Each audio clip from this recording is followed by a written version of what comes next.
একদিন বাতাস সূর্যকে বলল, আমি তোমার চেয়ে অনেক শক্তিশালী। সূর্য বলল, আমি তা স্বীকার করি না। বাতাস বলল, মেঘ তোমাকে যখন ডেকে ফেলে আমি তো সরিয়ে দিই, তুমি তো আর পারো না। সূর্য বলল, তোমার শক্তি আছে কিন্তু আমার চেয়ে বেশি নাই। বাতাস এবার রেগে গিয়ে বললেন, তাই নাকি? তাহলে এবার পরীক্ষা করা যাক কার শক্তি বেশি। ওই দেখো একটি লোক চাদর গায়ে দিয়ে হাঁটতেছে, তুমি সেই লোকের চাদরখানা গায়ে থেকে খুলতে পারবে তো? সূর্য বলল, তুমি আগে চেষ্টা করো। বাতাস গর্ব করে বলল, আমি পারবো, তুমি কিন্তু পারবে না। বাতাস এবার অনেক জোরে বইতে থাকলো। বাতাসের স্পিড যত বেশি হয় লোকটির তত শীত অনুভব হয়। তাই সে চাদরখানা শক্ত করে ধরে রাখলো। অবশেষে বাতাস চাদরখানা কিছুতেই খুলে নিতে পারলো না। এখন সূর্যের পালা। সূর্য তার তাপমাত্রা বাড়িয়ে দিল। সূর্যের তাপে লোকটির অনেক গরম লাগার কারণে চাদরখানা খুলে নিল।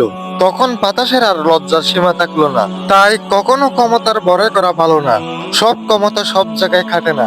পরের ভিডিওটা পাওয়ার জন্য চ্যানেলে সাবস্ক্রাইব করে বেল বাটনটা অল করে দেন।